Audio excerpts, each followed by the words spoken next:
C'est le mois de juillet, tu te poses dans ton canapé et tu allumes ta télévision en même temps que des millions de téléspectateurs. Et pourquoi ?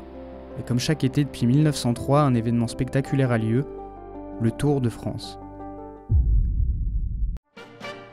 C'est en 1903 que naît le Tour de France. Ils sont 60 au départ, 21 à l'arrivée des 6 étapes au programme, dont la plus longue entre Paris et Lyon compte 467 km. Le troisième événement sportif le plus suivi au monde derrière les Jeux Olympiques et la Coupe du Monde de football.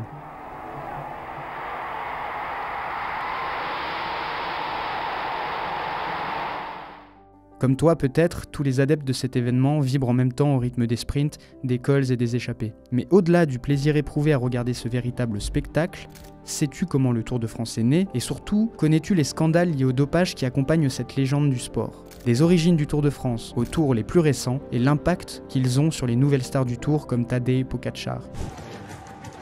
C'est terminé, Tadej Pogačar ajoute là à la manière, il y en avait déjà 4, ça en fait 5, le Tour de France a trouvé son maître.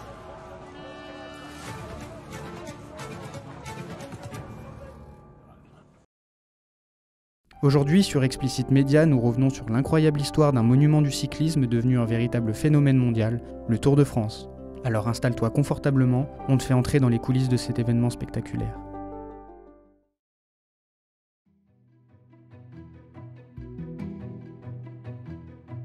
Comment est né le Tour de France ? Revenons en 1903, le journal Lotto, dirigé par Henri Desgranges, cherche à se démarquer de son grand rival, le vélo. Son but ? Relancer les ventes. Alors qu'il craint que les lecteurs passionnés de cyclisme ne se détournent de son quotidien à cause de sa nouvelle appellation, Henri Desgranges sollicite ses collaborateurs afin d'élaborer une course qui dépasserait en renommée celle organisée par Le Vélo. Pour relancer son quotidien donc, Desgranges accepte la proposition de Géo Lefebvre, organiser une grande course cycliste qui fait le tour de la France. Ainsi, le Tour de France est annoncé le 19 janvier 1903. Cette course devient un outil marketing majeur au service du journal Lotto et de l'industrie du cyclisme. Le 1er juillet 1903, 60 coureurs s'élancent pour 2428 km. Le Tour de France est né. Lorsque la première édition du Tour s'élance en 1903, les routes ne sont que des chemins de terre cabossés, poussiéreux, parfois impraticables.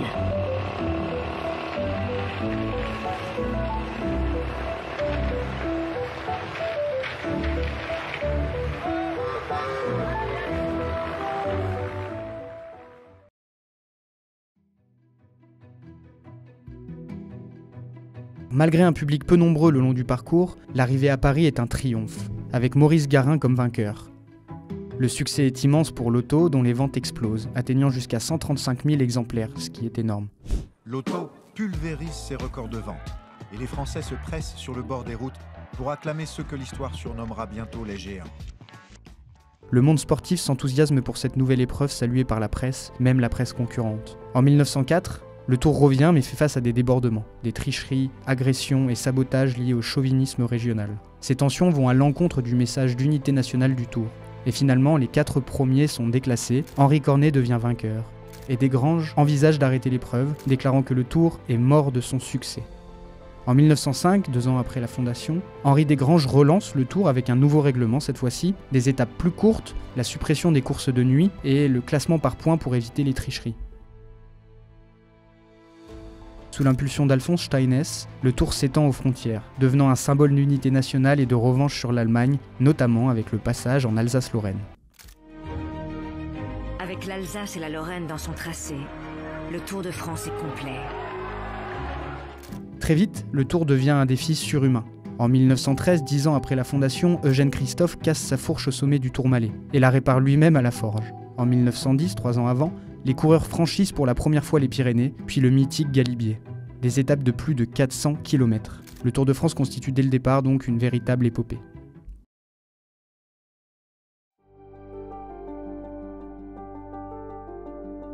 En 1919, un symbole naît, le fameux maillot jaune, pour distinguer le leader du classement général. Il devient l'objet de toutes les convoitises. Le maillot jaune est devenu très important pour les Français parce que cette couleur n'existait pas dans le peloton. Il n'y avait pas de maillot de cette couleur-là. Donc le jaune est devenu la référence. Donc tous les spectateurs peuvent le repérer, l'applaudir et accroître leur association, leur identification avec cet homme qui est à la fois très loin et très proche.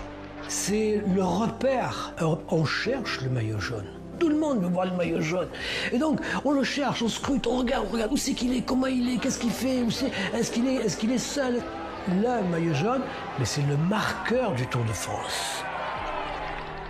Dans les années 30 et 40, des héros comme Gino Bartali ou Fausto Coppi enflamment les foules. Le Tour devient plus qu'une course, c'est une véritable saga populaire.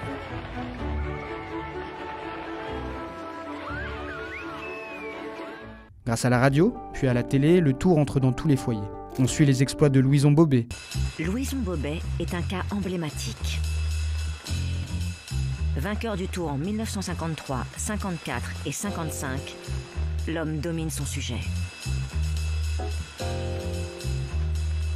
Son coup de pédale écrase tous ses adversaires. Les sacrifices de René Vietto et les duels d'anthologie comme celui de 1964 entre Jacques Anquetil et Raymond Poulidor. Nous roulons derrière Jacques Anquetil dont nous admirons le coup de pédale. C'est l'un des plus beaux que l'on ait connu dans le sport cycliste et ce sont d'anciens coureurs cyclistes qui reconnaissent cela. Jacques Anquetil arrive sur les talons, si j'ose dire, de Raymond Poulidor, le passe, voyez comment, sans un regard. Poulidor va essayer de s'accrocher à lui pendant quelques centaines de mètres, mais il ne pourra suivre l'allure endiablée de Jacques Anquetil, décidément l'homme le plus fort de ce Tour de France.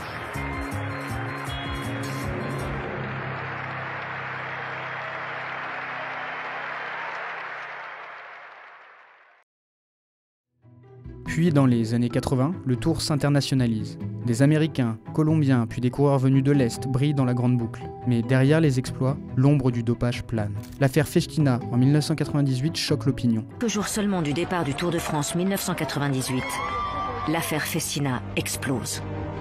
C'est mercredi midi que Willy Voet, masseur de Festina, de nationalité belge, a été arrêté. Dans sa voiture, les douaniers ont découvert des centaines de gélules d'anabolisants ainsi que de l'EPO, un produit qui favorise l'oxygénation du sang. Et les aveux, plus tard de Lance Armstrong, ternissent durablement l'image du Tour. Mais si cela t'intéresse, reste accroché et abonne-toi.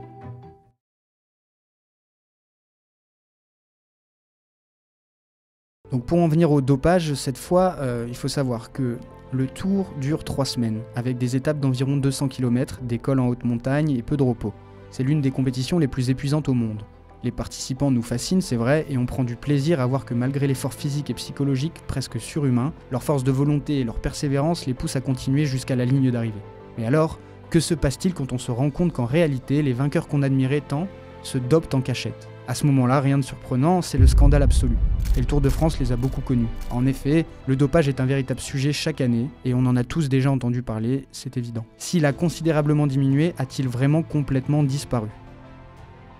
Un petit peu de contexte peut-être, faut savoir que le passé du dopage dans le Tour de France il est très lourd comme on vient de le dire, mais les pratiques actuelles ont changé de forme. Le dopage moderne est moins massif, plus discret, parfois scientifique et indétectable. En 2024, seulement 2% des coureurs engagés dans le Tour ont un passé avéré de dopage, contre 78% des vainqueurs historiques, c'est énorme. Ce chiffre marque une baisse significative par rapport aux années 1990-2000, l'âge d'or du dopage si on peut le dire ainsi. L'encadrement médical et les contrôles antidopage sont plus stricts et cela explique en partie cette évolution à la baisse.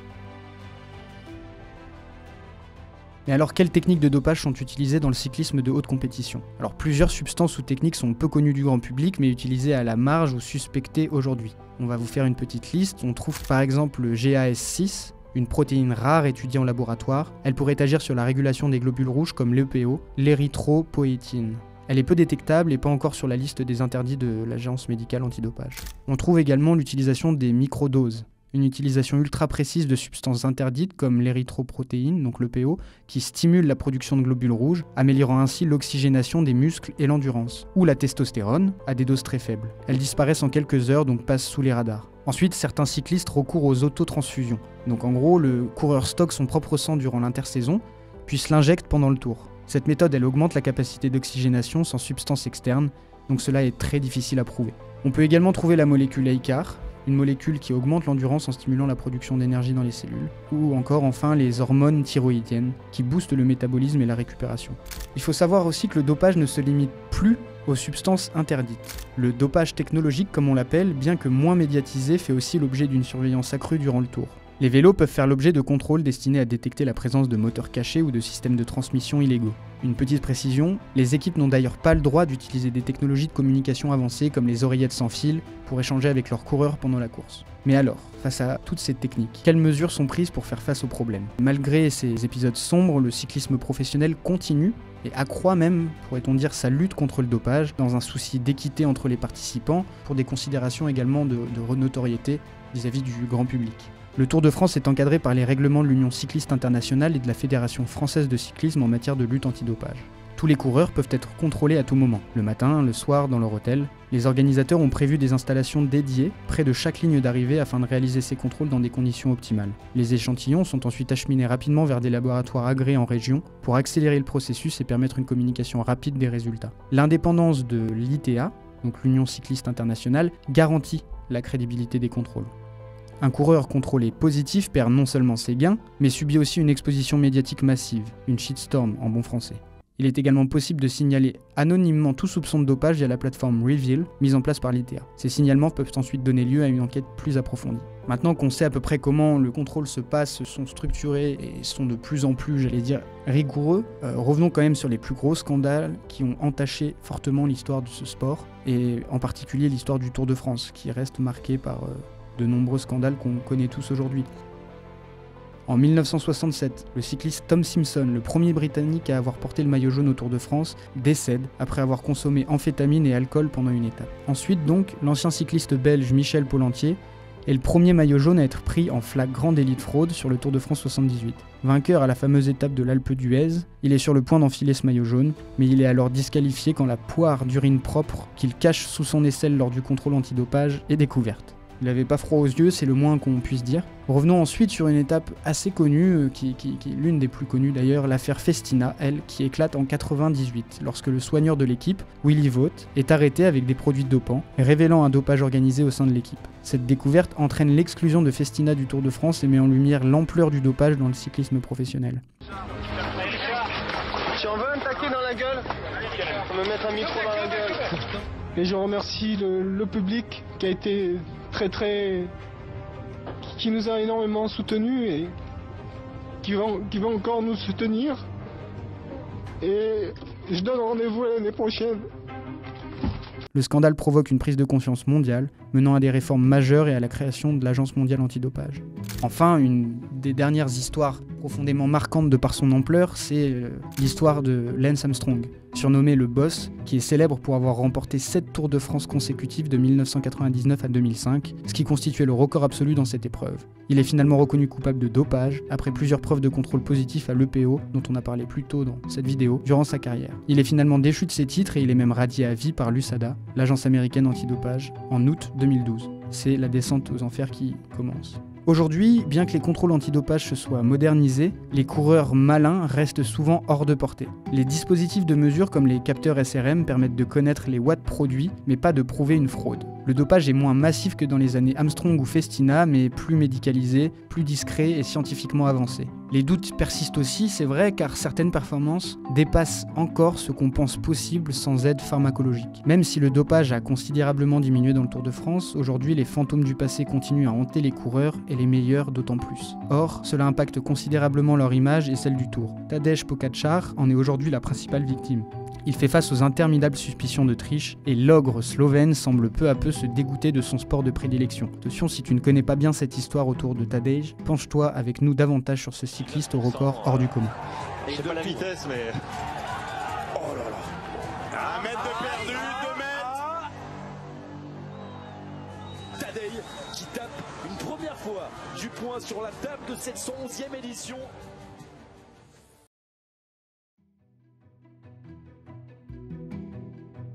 Quand on pense au cyclisme moderne, un nom est dans toutes les têtes, celui de Tadej Pogačar. Le phénomène slovène écrase la concurrence sur toutes les courses littéralement, quel que soit le format, la durée ou le profil. En 2020, à seulement 21 ans, il marque l'histoire en remportant son premier Tour de France.